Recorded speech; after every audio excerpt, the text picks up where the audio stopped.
técnico o análisis introductorio. Mi nombre es Felipe Encinas. Espero que todos me escuchen bien. Si hay preguntas me las van haciendo, creo que ya han escritas acá en el chat de GoToWebinar. Ok, que vamos a ver el análisis técnico, soporte y resistencia, tendencia y canales y los principales indicadores técnicos. Para gente que es nueva, puede parecer un poco una locura. Quizás no tanto esto porque son cosas más o menos fáciles y simples de entender. Si ustedes pues empiezan a meter un poco más en análisis técnico y le ponen más ganas o quieren tener más conocimientos, se especializan, van a empezar a ver que hay un montón de figuras, indicadores y patrones que son harto más complejos.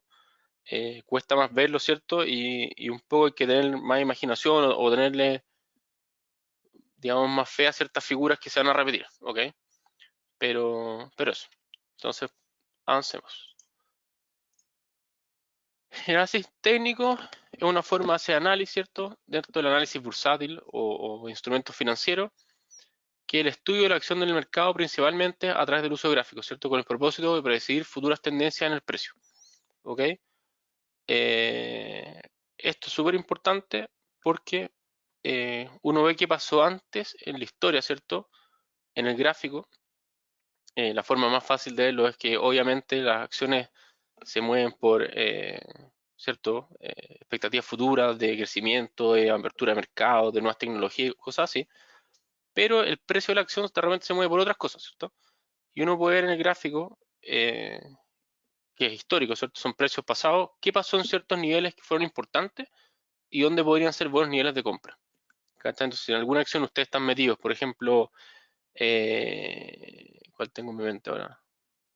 Eh, no sé, pero alguna acción que les guste harto, por ejemplo Tesla, se ha movido harto entre 180 y 200, ahora que rompió los 200 hacia arriba en el tiempo, pero un minuto que estuve en lateral, entonces uno decía, ok, cae a 180, puede ser un buen nivel de compra, compro y espero que rebote, rebotaba a 200, se caía, me salía, volvía a esperar el nivel en 180. Entonces, la demanda o las ganas de comprar de los inversionistas era más alta en 180 y después se pasaba en 200, ¿cierto? Hoy en día la bolsa gringa o Estados Unidos ha tenido una alza súper fuerte, llevamos como 3 sesiones seguidas de alza. Hoy día terminó, no vi el cierre, pero estaba negativa cuando habló la Fed.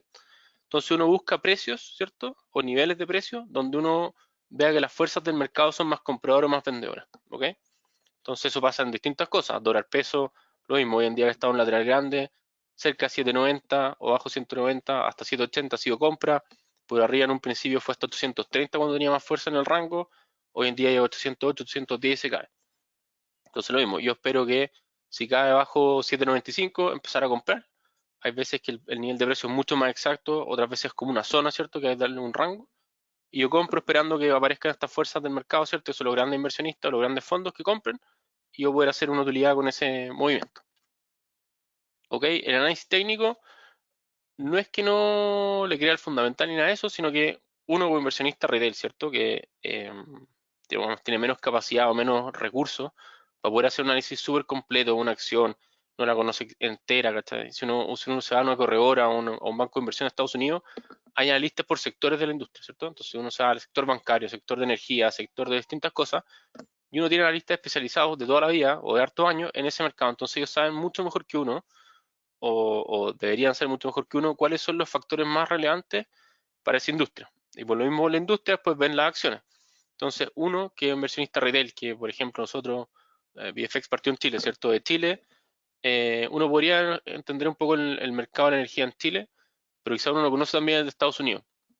A su vez, uno está mucho más lejos de la realidad de Estados Unidos, ¿cierto? Para verlo en vivo, o para saber qué está pasando, o qué se dice, o lo mismo en Europa, o lo mismo en los países árabes, que es donde hoy en día se produce el petróleo, que antes era la única fuente casi de energía o la más importante. Entonces uno de persona natural, sentado lejos, con una pantalla y no con infinitos recursos para poder hacer análisis, uno dice, es que es un poco difícil que yo le gane a los grandes bancos con mi análisis fundamental. No que no le pueda ganar, ¿cierto? Hay gente que es muy buena y sabe perfecto, quizás trabajó en la industria o tiene más información o se ha preparado mucho, pero yo en general como inversionista retail no tengo la capacidad de hacer el análisis fundamental que hacen los grandes bancos. Entonces, el análisis fundamental sigue existiendo y es lo que termina por mover los precios, pero yo en teoría puedo detectar las zonas donde los grandes bancos o los grandes fondos dicen esto está barato o está caro con los soportes y la resistencia, ¿ok? También hay indicadores que nos permiten ver si hay más compra o más venta, más flujo, si la tendencia es alcista. Entonces uno lo que busca en un análisis técnico es detectar estas zonas o detectar estos patrones, ¿cierto? Donde los grandes fondos entran, ¿ok? Entonces los grandes fondos generalmente buscan análisis fundamental. Hoy en día hay algunos que se llaman quants, que ven como distorsión en el precio de mercado, patrones muy corto plazo, pero eso es súper difícil que uno les gane porque nuevamente son fondos con gente extremadamente inteligente. No es que miren menos el inversor retail o yo, que igual tengo harto estudio, pero son que son doctorados en física, doctorados en matemáticas, que tienen fórmulas súper avanzadas, que tienen mega computadores, ¿cierto? Con datos casi en tiempo real, con grandes capacidades de procesamiento, que detectan estos arbitrajes de corto plazo o de noticias o de patrones cortos y que ganan plata. Eso hoy en día como inversionista retail y ni siquiera inversionista retail grande es muy difícil de hacer. O sea, los fondos exitosos en eso son súper pocos. Entonces el análisis fundamental sigue existiendo, los grandes generalmente lo siguen usando. Los grandes les diría yo un poco que aparte del análisis fundamental usan análisis técnico más para timing, ¿cierto? Niveles buenos de compra y venta. Eh, pero generalmente el análisis fundamental existe, es lo que mueve los precios. Nosotros con el análisis técnico simplemente buscamos o intentamos buscar las zonas de soporte, resistencia, cambio de tendencia, cuándo podría subir algo. ¿Ok? Y los tres pilares del análisis técnico viene un poco la mano fundamental que dice que el precio descuenta toda la información disponible en el mercado, ¿cierto? Los precios se mueven en tendencia y los precios forman patrones comunes que tienden a repetirse en el futuro. ¿Ok? Si los patrones nunca se repitieran, sería súper difícil tratar de buscar patrones en los precios porque no tendríamos que encontrar, ¿cierto? No habría nada que buscar. Lo mismo que los soportes, las razones de, algunos dicen oferta y demanda, eh, eh, zonas de, cosa, bueno, hay distintos nombres, pero es oferta y demanda finalmente. eh, Le ponen nombres más complicados, pero generalmente es oferta y demanda, niveles que sale compra, niveles que sale venta, ¿ok? Entonces acá podemos ver el US500, ¿cierto? Se fijan estos del año 2015 el análisis. Obviamente busqué un gráfico que funcionara bien, ¿cierto? Para el análisis que estamos haciendo, que fuera fácil verlo visualmente. Hay veces que ustedes van a mirar un gráfico y no van a encontrar zonas tan claras. Entonces acá tenemos que el S&P 500, ¿cierto? Cada vez que llegaba a 2030 puntos, aproximadamente una, dos, tres veces, y una buena zona de compra, ¿cierto?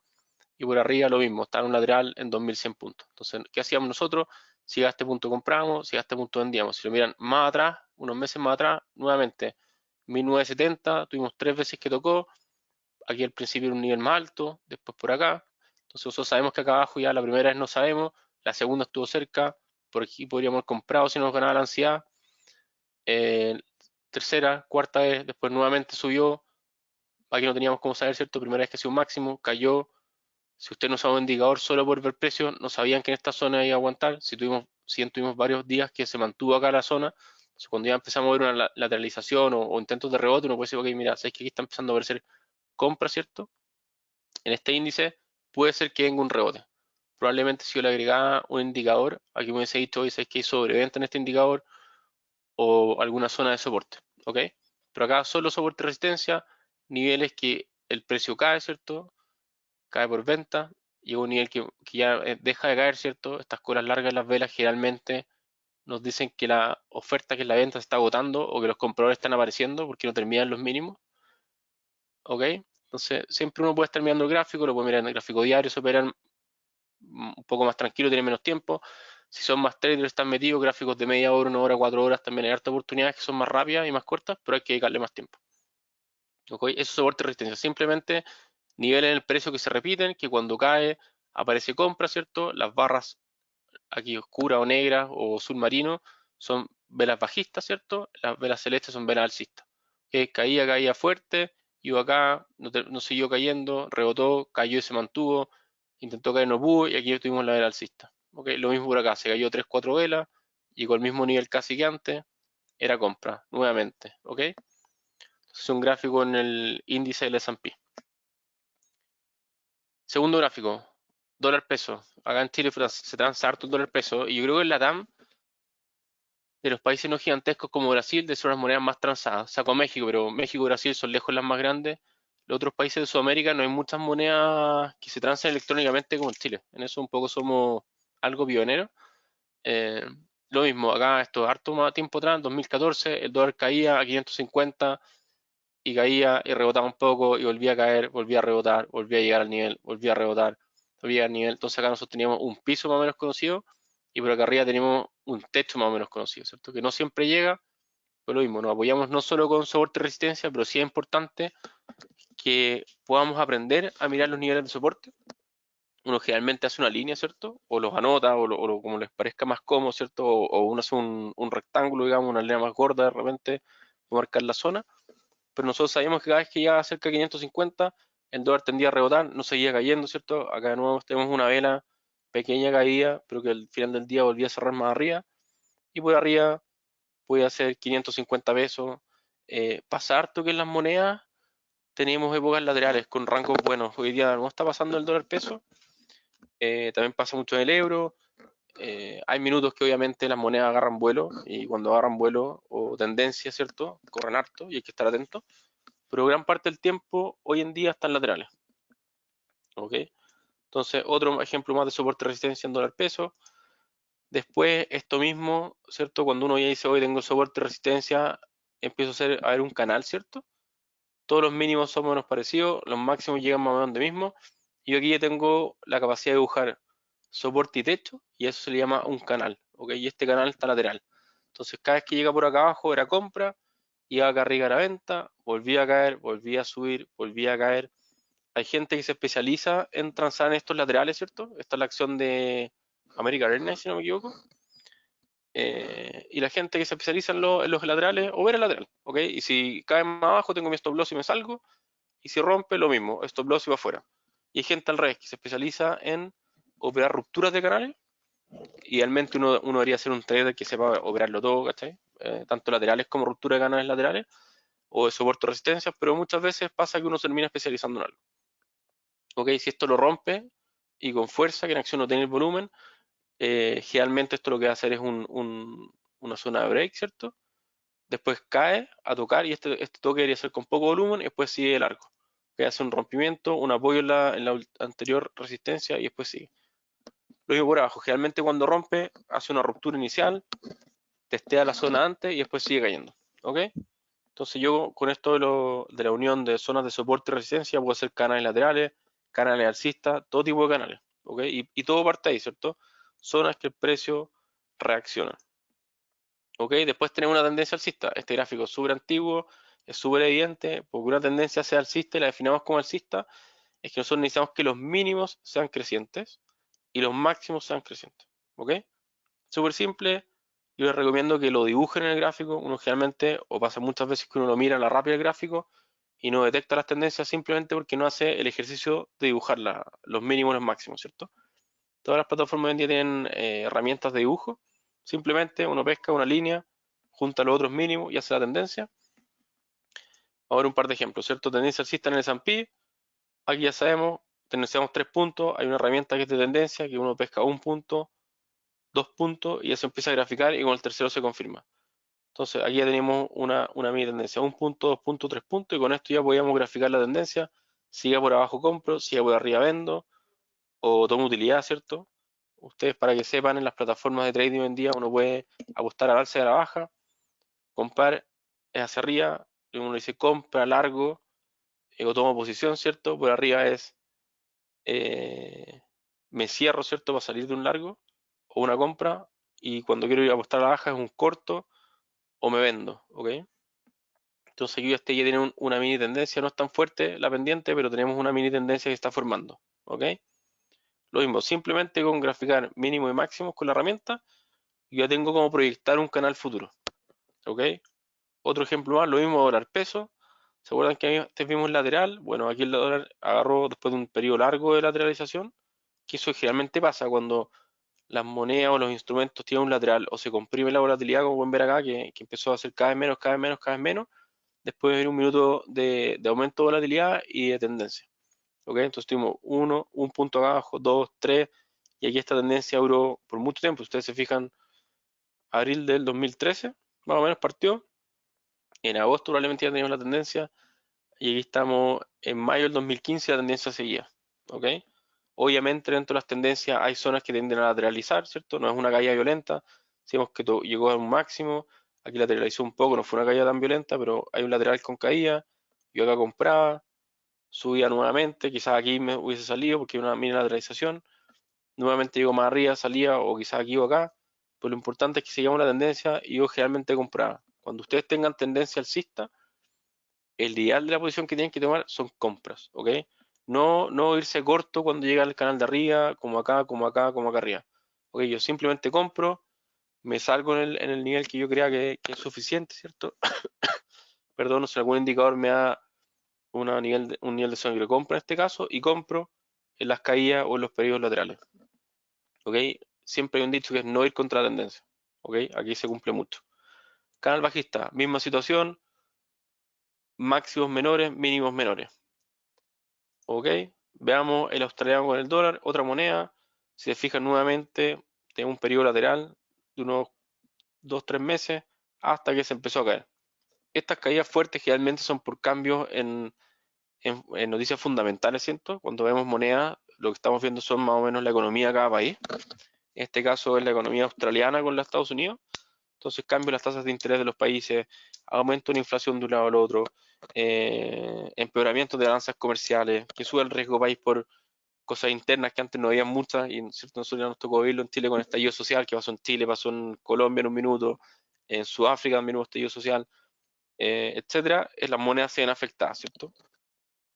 Y aquí tuve una tendencia fuerte bajista, nuevamente aquí yo debería haber vendido si es que está en el minuto de agarrar el inicio de la tendencia, si va lateralización, aquí ya podía saber que está este siguiente máximo ya está proyectado, ¿cierto? 1, 2, 3 puntos, aquí vendido, aguanto hasta que el indicador me diga lo contrario, o hasta que llegue al mínimo, a la parte de abajo de la tendencia, que son más difíciles a veces, etcétera, ¿cierto?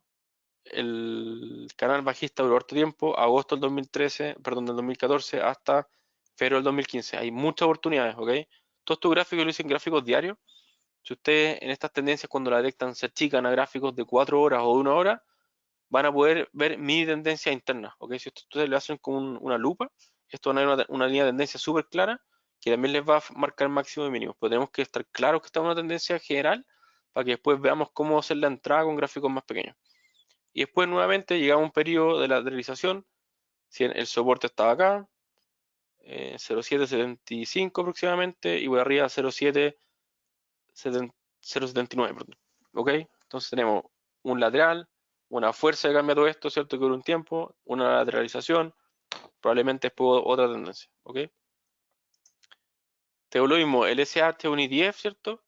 Que es el ETF que representa las mayores acciones de Chile y su comportamiento. Podemos ver que desde el año 2014 tuvo una fuerte corrección de 47 a 40, que parece que no es tanto, pero es 20%, eso es un índice accionario harto, ¿cierto? Las correcciones más grandes de la historia de Estados Unidos llegan al 35%, 40%, el 2008 la más grande fue casi un 50%, que es raro que pase. En general todos te dicen que las bolsas corrigen 2 o 3 veces al año 5%, 1 o 2 veces 10%, y cada mucho tiempo te pasa una corrección de 20%, y son buenos niveles de entrada, ¿ok? Entonces este es otro ejemplo más de un canal bajista en un ETF, ¿cierto? Que es un ETF que representa la bolsa chilena. Hay de Brasil, hay de México y de todos los países. En la plataforma tenemos 5.000 instrumentos.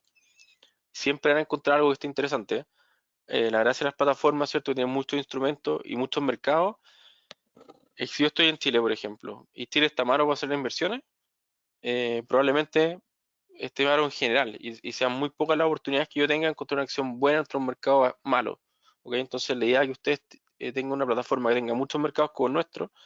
Nosotros tenemos Chile, Estados Unidos, Europa, Inglaterra, Alemania, etcétera, países internos.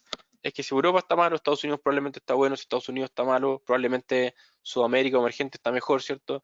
Tenemos acciones individuales, tenemos ETF, tenemos índices de subsectores o tenemos los índices accionarios directos como futuro. ¿Ok? Entonces, generalmente busquen el mercado que está bueno y eso después pueden buscar las acciones que están mejores o las monedas que están mejores. ¿Ok? Otro ejemplo más de canal bajista. Después vamos a empezar ahora empezamos a ver los indicadores, ¿cierto? Hay indicadores de varios tipos. La media móvil es un indicador bueno, súper usado, que nos da varias referencias en el precio. Como es un promedio, obviamente no es un indicador que anticipe tendencia, sino que las sigue. ¿Ok? Por lo mismo nos debería dar muchas señales falsas. Quería confirmar si me escuchan. Tengo una persona que me dice que no me escucha, el resto todos han dicho que me escuchan. Estaba revisando un poco antes de eso. Ok, están todos confirmando escucha. Si hay una persona que no se escucha, esto va a quedar grabado, ¿ok? Em, Nosotros cuando termine, el que lo quiera ver de nuevo, la aplicación de GoToWebinar tiene un registro que automáticamente graba a los inscritos y lo pueden ver todas las veces que quieran, sin costo. Y si no, generalmente lo subimos al canal de YouTube después de 1 o 2 días cuando ya se procesó el video y todo el cuento. Oye, bueno, entonces seguimos. Indicadores de medias móviles. Es un indicador que simplemente hace un promedio de los precios históricos.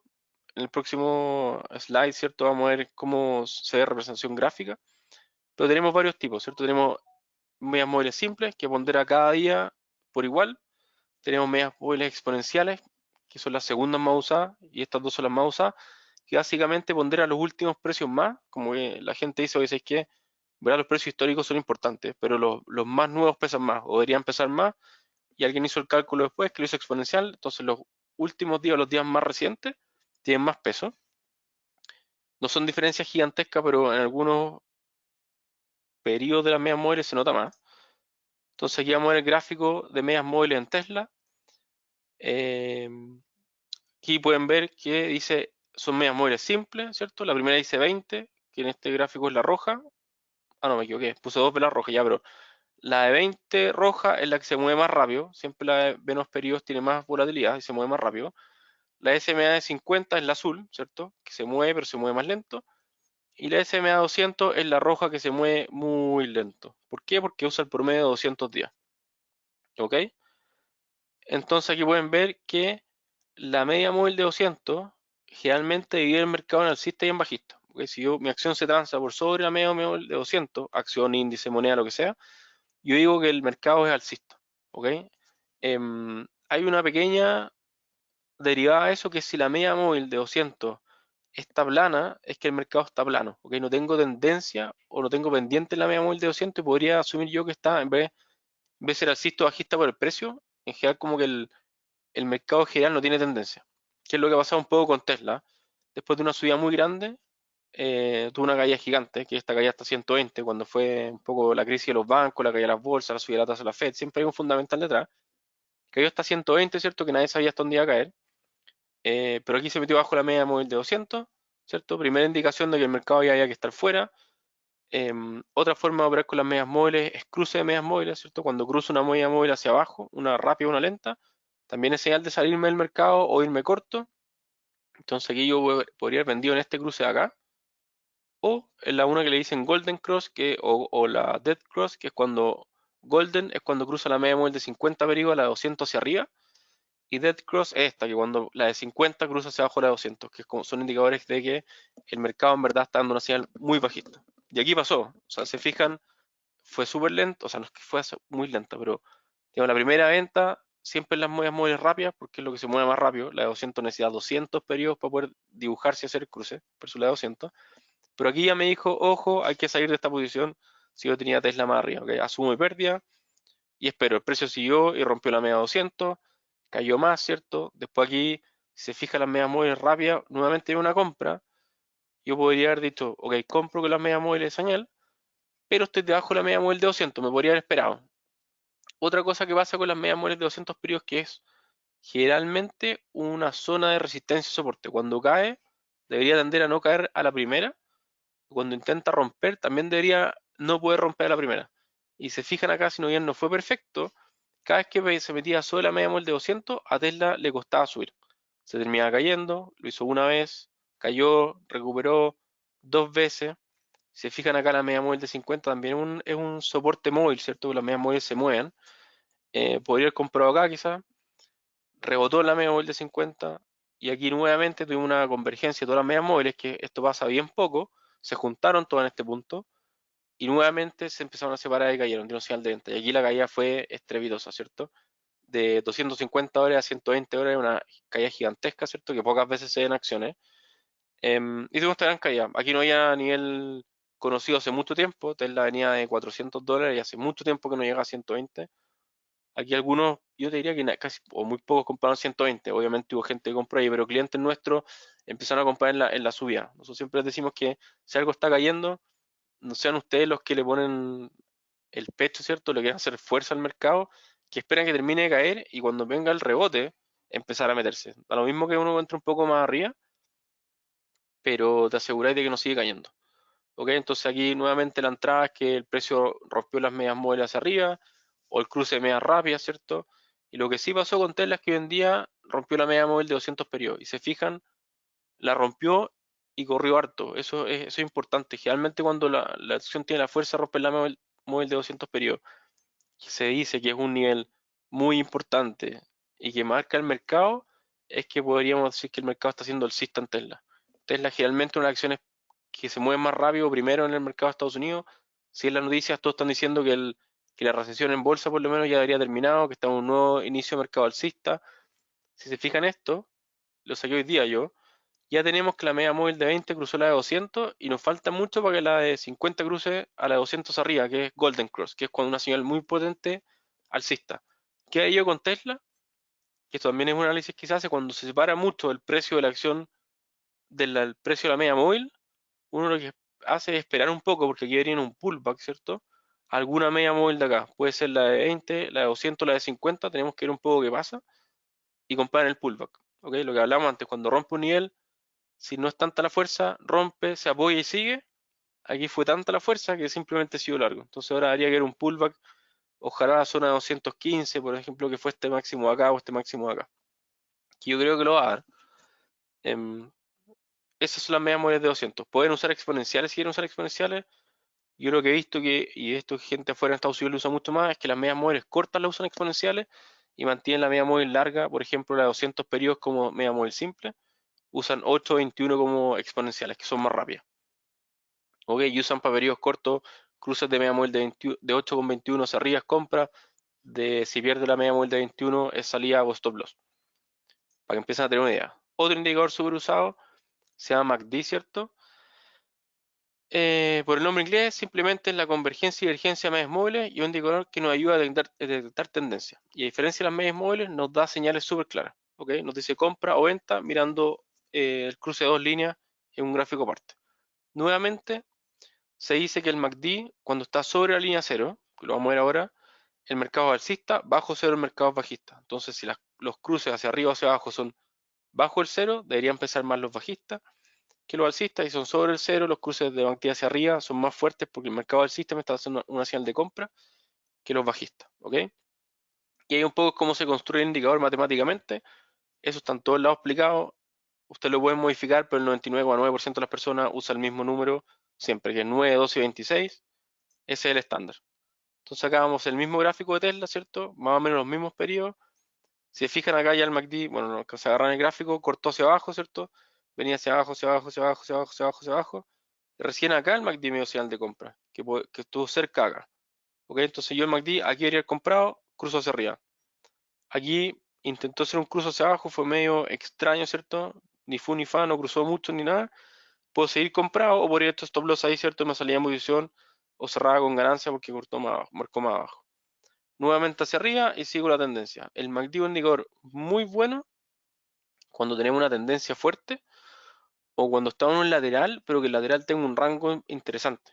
¿Ok? Si Tesla acá se moviera 5 horas para arriba, 5 horas para abajo, como este periodo acá, si se fijan en el MACD se empieza a marear un poco porque es muy poca la amplitud.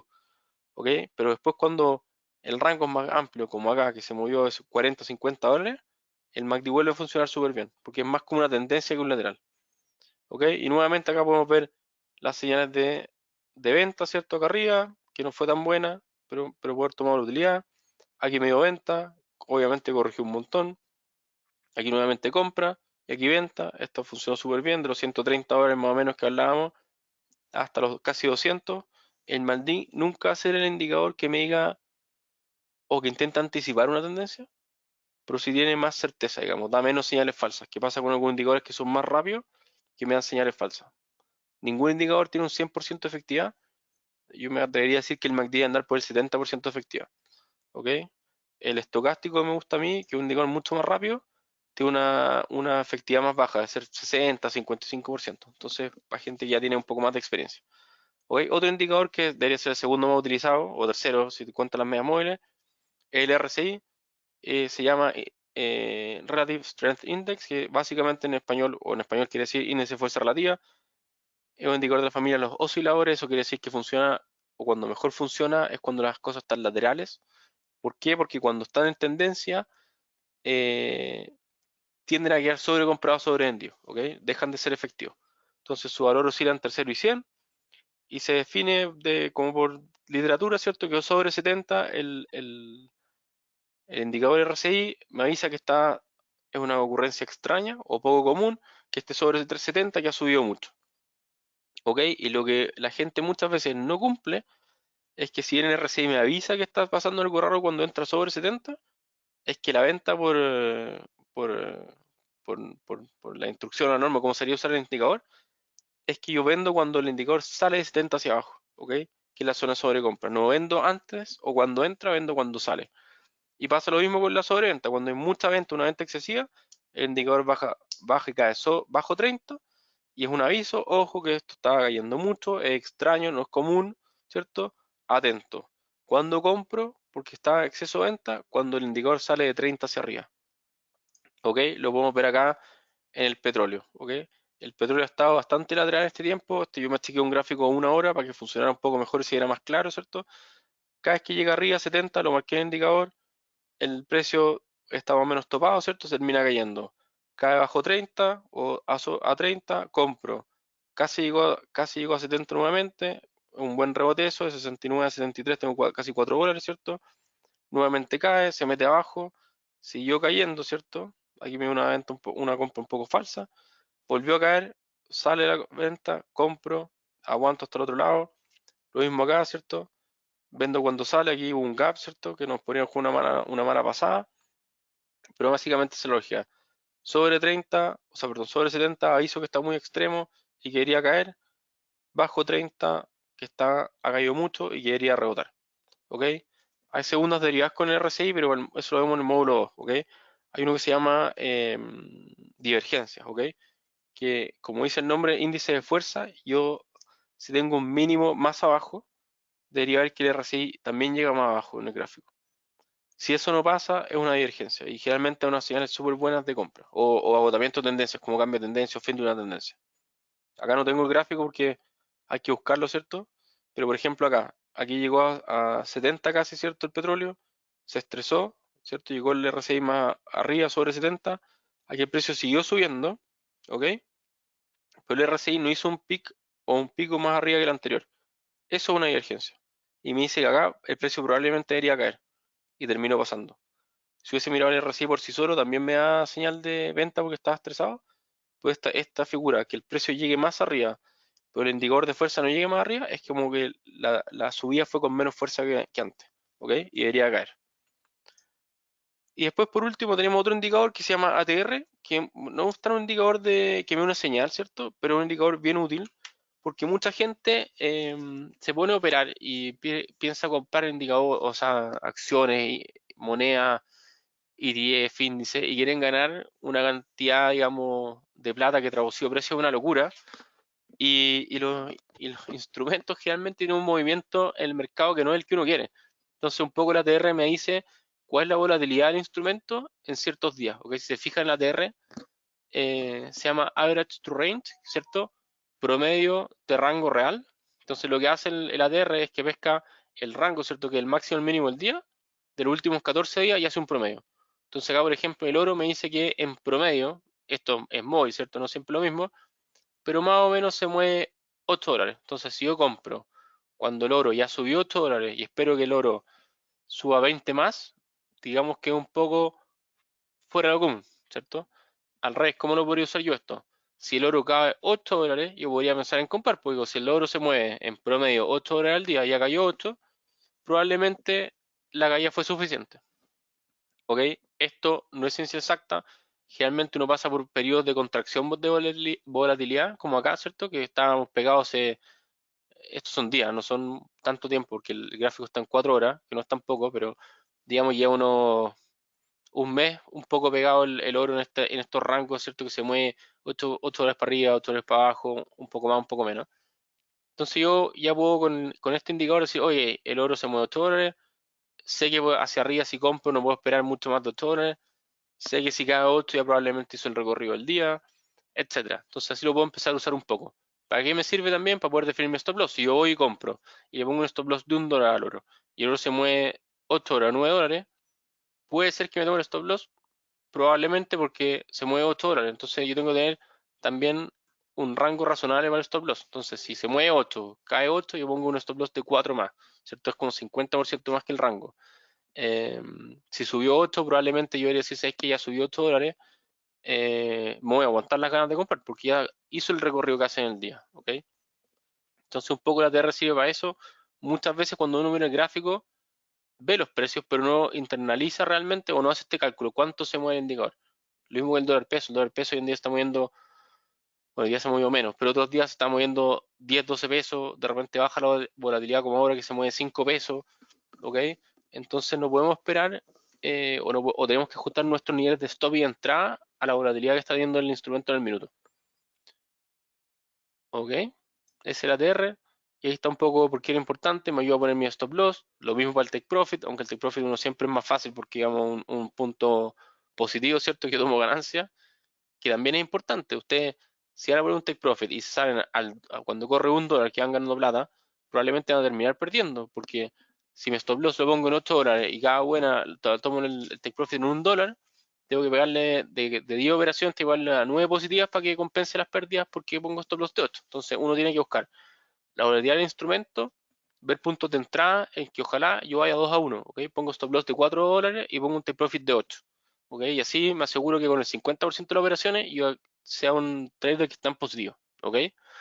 Lo mismo, si hay instrumentos que son demasiado volátiles y no me permite operarlo por mi forma de operar, el ATR me ayuda a decir, ok, sabes que este instrumento está muy volátil. Hay gente que al revés busca instrumentos volátiles, ¿cómo lo puedo buscar? Con el ATR, ¿ok? Y lo mismo, puedo tomar decisiones a la hora de cerrar o tomar operaciones. Eso es por hoy. No sé si alguien tiene alguna pregunta. Puede haber sido un poco rápido. La idea es que no agobiarlo mucho con esto. Esto diría yo que es el fase inicial de análisis técnico. Es bien simple para los nuevos. Nosotros siempre estamos haciendo todos los meses, intentamos hacer un módulo de análisis técnico básico, que es esto. Si usted hace un diplomado, un curso más avanzado, lo pagan. No sé si entregan mucha más información al principio, aparte es súper útil. Yo que pasé por todo esto, yo sé, estudié ingeniería comercial, que para los que son chilenos saben lo que es, los que no es como, eh, digamos, un poco economía, slash inversiones, slash administración. ¿Ok? Yo me fui por el lado de inversiones. Después de eso llegué a transar a la bolsa y trabajar en la bolsa y me di cuenta que lo que me enseñaba la universidad no tenía nada que ver con lo que uno veía después en las transacciones, porque uno le enseña un análisis muy fundamental que es muy de largo plazo. Cuando usted ve una lista de que sigue una industria o sigue un tipo de empresa, dice un precio objetivo. Ese precio objetivo que hace el analista es por análisis fundamental y generalmente el objetivo es a un año o a 24 meses. Si usted lee la letra chica abajo, dice este precio objetivo debería llegar en 24 meses o 12 meses. Entonces es un plazo muy largo que muchas veces uno no tiene o no lo toma en cuenta. ¿Cómo veo una entrada a ese instrumento? Y ahí empezó a aparecer el análisis técnico, que cuando yo salí de la universidad los ejecutivos de bolsa nadie lo conocía. O básicamente mirar lo mismo que estamos mirando nosotros ahora acá, que el inicio, que es soporte de resistencia muy básico. ¿Okay? Después hice un diplomado en la Bolsa de Santiago con la Universidad Adolfo Ibáñez.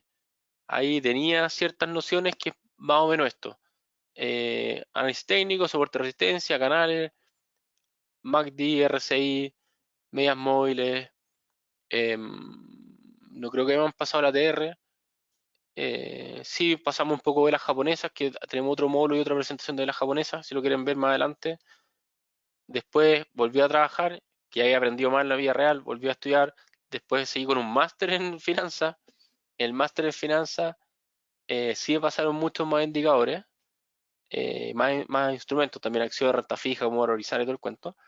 Pero la parte de análisis técnico no era tanto más avanzado, sí teníais patrones de velas, eh, indicadores que eran más exactos en definir si hay tendencia o no hay tendencia, que si bien son más exactos, también de repente uno empieza a llenar en la plataforma o los gráficos de indicadores y es demasiada información. Uno termina con 12 indicadores metidos en el gráfico, que 6 me dicen que sí es para arriba, 6 me dicen que no, y uno empieza a marearse. Entonces uno después termina toda esta evolución, uno termina llegando de nuevo un poco a análisis más simple, de soporte y resistencia, si hay tendencia o no hay tendencia, y en los indicadores clásicos que son un poco el MACD y el RSI, Hay otros que usan bandas de Bollinger, que también puede ser un indicador bueno utilizado.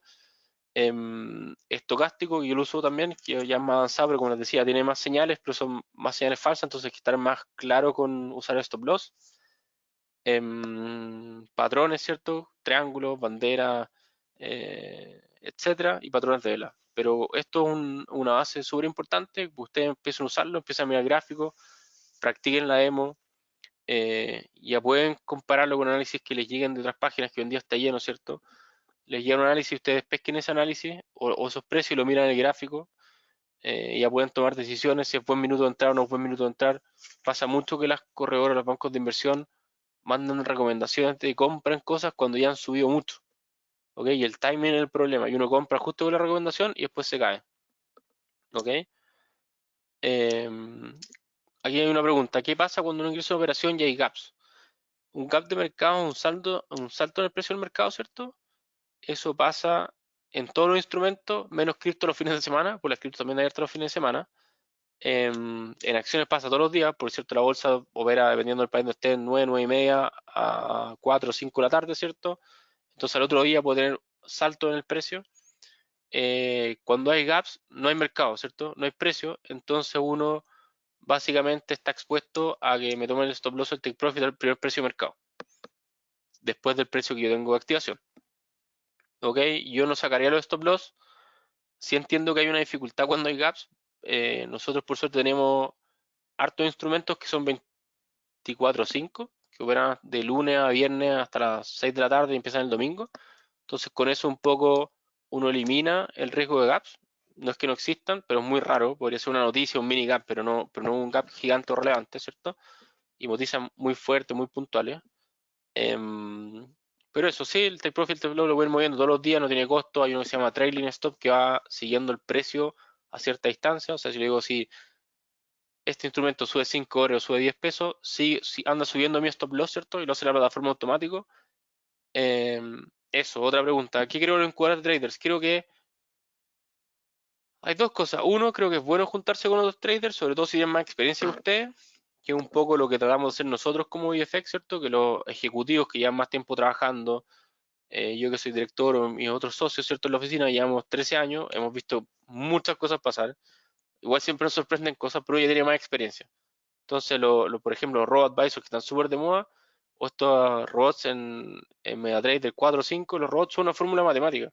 Entonces, de todas maneras, recibe el MACD o el estocástico o rompimiento de nivel, y si pasa, compran. Em, Son buenos, son malos, depende del mercado. Hay veces que funcionan, hay veces que no, algunos mejores, otros peores, pero generalmente pasa que el robot que está gratis, ¿cierto? En internet o que te vende una salida de trades o algo así, lo que hace es transar más. El lado positivo, que en teoría un robot, es que uno elimina el lado emocional de la operación, que es el único lado o gran lado positivo de un robot, ¿cierto? Yo cuando estoy mirando el gráfico uno puede tener errores o tiene errores de ejecución porque uno tiene emociones, ¿cierto? Entonces uno dice, oye, se me va a arrancar el precio, no se me va a arrancar el precio. Generalmente cuando queda el soporte uno dice, oye, si rompe y ese precio sigue cayendo y uno compra, eso un poco lo elimina el robot, porque el robot simplemente ejecuta cada vez que pasa la señal, ¿ok? Sea cruce MACD, sea cruce medias móviles, sea Fibonacci, sea lo que sea, ¿ok? Entonces elimina el lado emocional de la operativa, ¿ok? ¿Cuál es el problema del robot? Que como elimina el lado operacional y están automatizados a operar, operan en cualquier minuto independiente de lo que pase. Entonces muchos robots funcionan bien cuando el mercado está tranquilo y se pierden toda la plata cuando el mercado no está tranquilo, que hoy en día pasa harto. O sea, puede ser entrega de resultados, puede ser una noticia de la Fed, puede ser una noticia de la crisis de los bancos, la guerra en Ucrania, no sé, los chinos se pelean con los taiwaneses y se mete Estados Unidos, etcétera. Entonces los robots no saben muy bien eso. Muchos robots tampoco, digamos, se apagan o dejan de operar cuando hay entregas de noticias importantes y también les pasa eso. Entonces el robot, si uno es muy ordenado, si conoce el robot, si sabe el robot, si tiene la capacidad de realmente apagarlo antes de la noticia, puede ser útil.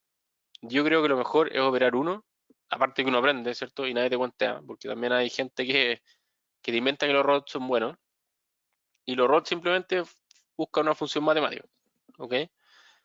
La mejora de operar depende mucho. Hay gente que opera en las aperturas de mercado, los cierres de mercado. Yo creo que depende un poco del tiempo que tenga cada uno.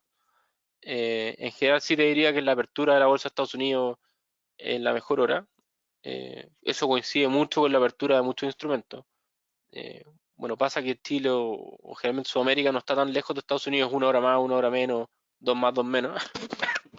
Entonces, más o menos estamos en la conexión, estamos despiertos a las mismas horas del día. Si ustedes, por ejemplo, yo hablo harto con polacos porque uno de los soportes de la plataforma está en Polonia, ellos están 6 horas adelante, a las 2 de la tarde acá ya están durmiendo, en la mañana ya es la tarde ellos, entonces no están muy metidos en la operativa. Entonces ellos operan probablemente en la apertura de Londres, que es 6 horas antes o 5 horas antes. Y depende mucho del tiempo que tenga uno. Si ustedes justo entran a trabajar a esa hora y no tiene el tiempo para dedicarle a esto, probablemente no sea tan fácil que uno les proponga una hora, ¿ok? Tampoco uno sabe cuándo las cosas van a llegar a los soportes, ¿ok? El soporte y resistencia es un nivel de precio, no tiene timing, no tiene hora, nada. Lo que uno puede hacer con eso es programar órdenes pendientes, ¿cierto? Que si el precio llega a ese precio objetivo, efectivamente se ejecute sin que yo tenga que estar mirando la plataforma. ¿Ok? Si ustedes van a la plataforma, hay algo que se llama órdenes fuera de mercado, que se programan, ¿cierto? Que, por ejemplo, el oro, si cae a 1940 yo compro y está en volumen y le puedo poner incluso fecha de término, pero generalmente uno las deja permanentes, digamos, que todos los días llegue hasta que se ejecute. Y si no, no las puede borrar, se pueden poner y borrar todas las órdenes fuera de mercado que uno quiera, pero siguen para entrar cuando uno está mirando. ¿Ok? Si pasan la noche que ustedes están durmiendo, un nivel de precio que creen que es muy bueno, que es el soporte siempre, uno deja la orden programada, simplemente se ejecuta. ¿Ok? Sí, cuando el mercado abre con un gap hacia arriba, sobre mi take profit se ejecuta el primer precio de mercado.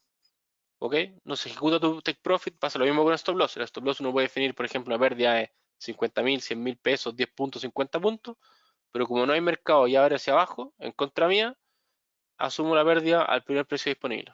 Pero es para los dos lados, o sea, si el take profit les toca a favor, van a ganar más, estos loss van a perder más. ¿Ok? ¿Qué temporalidad de mercado usa? Yo les diría que es importante que hagan un día, que es como el estándar en la industria, toda la gente mira en un día, y después para ver entradas y salidas de algunas operaciones, dependiendo del tiempo que tengan nuevamente. Si hay alguien que se mete una vez cada 2 o 3 días, que es un poco swing trading, eh, probablemente operen solo diario. Si son traders más activos, media hora funciona súper bien. O sea, hago mi análisis en diario, más o menos sé la tendencia o el lateral, y me achico media hora para la entrada, creo que funciona súper bien. Yo hago un poco eso en el dólar peso, que lo opero más todos los días. ¿Y qué es mejor invertir en moneda o en acciones? 100% depende de lo que uno quiera. Eh, en general las monedas son bien atractivas desde el punto de vista mío, que llevo harto tiempo invirtiendo, porque la volatilidad es más baja que una acción. Por ejemplo, es muy raro que una moneda major, sea dólar, euro, franco, australiano, libra esterlina, franco suizo, neozelandés, no sé, se mueva 10%. Es incluso raro para monedas emergentes como el dólar peso, o como el mexicano, o como el real. Es muy raro que un nuevo movimiento del dólar de 80 pesos en un día. ¿Ok? Lo que no es tan raro en acciones. ¿Ok? Las acciones más líquidas del mundo sí, es más difícil. Pero, por ejemplo, 5% en un día en dólar, peso, que es una moneda emergente en el contexto mundial, es súper raro. Y las acciones de Estados Unidos, muchas se mueven 5% al día. ¿Ok? No es tan raro. Entonces, tenía ese problema, que uno que son más volátiles, tenéis menos apalancamiento o voy a operar con menos margen, y las monedas son 24/5, o sea, se pueden transar casi todo el día. No tengo el riesgo gaps, no tengo riesgo de mercado, ¿cierto? Si cae una bomba, si mata a alguien, se ve un atontado, ¿qué más puede pasar? Todo lo que pueda pasar, ¿cierto? Funcionan todo el día. Entonces, generalmente elimino el riesgo gaps, tengo operación continua, y eso. Pero ¿qué es mejor o peor? Te diría que es cosas parecidas para invertir, ¿cierto? Si están muy lejos de algún sector extraño, por ejemplo, no sé, el mercado del litio, que hoy día está de moda, es muy difícil que uno, inversionista retail, por ejemplo, sepa qué está pasando con la empresa de litio en Australia. ¿Ok? Sería poco probable que uno esté muy atento, sepa las noticias, el día a día de Australia, qué está pasando, qué no está pasando. Hay gente que está informada, ¿cierto? Pero es mucho más fácil uno estar informado de lo que está pasando en un país como a nivel macro. ¿Ok? Sobre todo los países grandes. Si uno ve la Fed transmite todo el día información, ¿cierto? Hay encuestas, hay datos, hay IPC, precio del productor, balanza comercial, empleo, desempleo, peticiones de desempleo, PMI, ¿cierto? Estadísticas de PIB, de IMASEC, etcétera, de actividad mensual, trimestral, económica, todos los días Estados Unidos entrega datos, que con eso tenemos más información y es pública para todos por igual. Después las conferencias del Banco Central de Estados Unidos son públicas, se transmiten por YouTube, entonces ustedes son libres y tienen la capacidad, si saben un poco de inglés, ¿cierto?, de poder escuchar qué te está transmitiendo el presidente del Banco Central de ese país. Entonces es mucho más fácil desde ese punto de vista saber si el dólar va para arriba o el dólar va para abajo. Obviamente en el minuto chico, en 5 minutos, 10 minutos, uno sabe porque es volatilidad básica en las cosas, ¿cierto? Pero ya pasamos el periodo que el dólar era alcista como loco, o sea, tuvimos 2 años que el dólar lo único que hacía era subir, ¿cierto? Hoy en día la Fed está, si bien con las tasas altas, hoy día decidió mantener la tasa después de como 15 subidas consecutivas o 12 subidas consecutivas, y dijo, creemos que esto es una base necesaria, hemos subido todas las tasas, vamos a esperar a ver qué pasa hoy en día, porque obviamente los cambios en política monetaria que tienen los bancos centrales se mueven un poco en pegar a la economía, entonces vamos a tratar de parar un poco, hemos subido rápido y harto, y ahora esperamos que esta subida de tasas se traspase en el mercado, y hay un poco de discusión en un minuto que está proyectado que suban una vez más la tasa de aquí a fin de año, pero en general se proyecta que se mantenga, al menos que algún dato de inflación o de empleo cambie mucho. Y si es necesario ser del área de finanzas, les diría que no. Nosotros tenemos clientes de todo tipo de conocimiento. El análisis técnico un poco simplifica eso. O sea, yo no tengo que ser economista, ni financiero, ni quant, ni físico, ni nada. Para mirar un gráfico y ver si, no sé, por ejemplo, Tesla rebota o no rebota en $200. Si el oro se cae o no se cae en $2000, etcétera. Es simplemente mirar el gráfico, es mucho más fácil. Les diría que quizás los mejores traders no son del área de las finanzas. Uno generalmente cuando es del área de las finanzas, economista o cree que sabe mucho, pasa un poco que tiene ego grande. Entonces, claro, uno sabe y le achunta muchas veces o tiene buenas decisiones, pero cuando salen en contra la idea de inversión, digamos, muchas veces uno piensa que uno tiene más razón que el mercado y eso nunca es así. Entonces uno realmente los stop loss se los come mucho más grande de lo necesario, ¿cierto? No hago la pérdida en el minuto porque creo que sé más que el mercado, que es un error del mercado, que está interpretando algo mal. Sin embargo, es otra cosa y uno tiende a tener pérdidas más grandes, ¿cierto? Si bien uno probablemente tiene mayores aciertos que una persona que no sepa, por experiencia o porque está metido en la industria, uno generalmente las pérdidas también tienden a ser más grandes. Y eso es algo que uno tiene que controlar, ¿ok? Los cursos de formación de los traders online son confiables, no son confiables. No les podría decir en caso particular. En general, lo que nosotros vemos es que los tipos viven de vender cursos más que ser traders. Entonces, nosotros como broker damos aproximadamente 18 seminarios al mes que enseñamos lo básico. Si lo encuentran muy básico, ok, pasen por lo básico, por lo fácil, testen en la demo, aprendan y después métanse un curso de trader pagado, ok, porque van a tener nociones más claras. Uno cuando es como que, no sé, haría el símil con realmente aprender un idioma. Si yo me voy a ir a Inglaterra para aprender inglés, claro, voy a aprender más rápido, pero si no sé nada de nada de nada, ¿cómo me comunico? ¿Cómo interactúo? Entonces probablemente sería mejor tomar un curso de inglés básico en el país, ¿cierto? Más fácil, no tengo que cambiar mi vida, hacer nada raro, dejar mi trabajo o mi familia. Aprendo un poco inglés y cuando ya tengo una base, ¿cierto? Y me siento un poco cómodo, puedo ver cursos más complicados, más complejos, testear a estos traders de redes sociales que yo en verdad debo conocer 12 o 15 y muy, pero muy pocos son los que realmente viven de esto. Muchos viven de vender cursos. ¿Ok? Y no que no sepan, probablemente sepan algunos más que uno, pero no sé si tienen la experiencia. ¿Ok? Mucho análisis técnico, experiencia estar metido en esto. ¿Alguno que recomiende? No tengo ninguno en mente. Les recomendaría leer libros, ¿cierto? Hay hartos libros, meterse a los cursos, ¿cierto? Practiquen, porque mucho de esto es psicológico y la psicología o las emociones, ¿cierto? Que es el lado más complicado. No se aprende ni leyendo un libro, ni siguiendo un trader de redes sociales, ni nada. Entonces, 100% uno lo aprende cuando está metido en vivo operando. Si encuentran que las emociones son muy fuertes, probablemente están operando de mucho. ¿Ok? Mi recomendación ahí es operen de menos, testen, vean cómo funciona su sistema, sus señales, si pueden ver bien el mercado, y después empiezan a aumentar ¿cierto? Las posiciones. Chuta, libros tendría que revisar. Hay un montón de libros, pero déjenme ver un listado. Creo que tenemos un post en el blog de los mejores libros de inversiones. ¿Ok? Pero déjenme buscarlo y me comprometo a mandárselos a través del ejecutivo o un mail. Los que necesiten literatura o nombres de libros, manden un correo a clientes@mundoVFX y pueden pongan ahí el asunto recomendación de literatura o algo así. ¿Ok? Y yo les voy a mandar algunas ideas de libros que puedan leer. El blog es Mundo VFX, /blog. Si pinchan el blog en VFX, ahí subimos noticias, análisis, informes de mercado, ¿cierto? De repente películas recomendadas, entretenidas, más de trading, obviamente, en nuestro mundo. Van a la página de educación financiera, después hay una parte que se llama blog, ¿cierto? Ahí hacemos de repente algunos análisis más económicos, más macro, cosas que se vienen, que no se vienen, explicación de algunos instrumentos más raros, de criptos puede ser. Teníamos también una época biografías de grandes traders o inversionistas, ese tipo de cosas, ¿ok?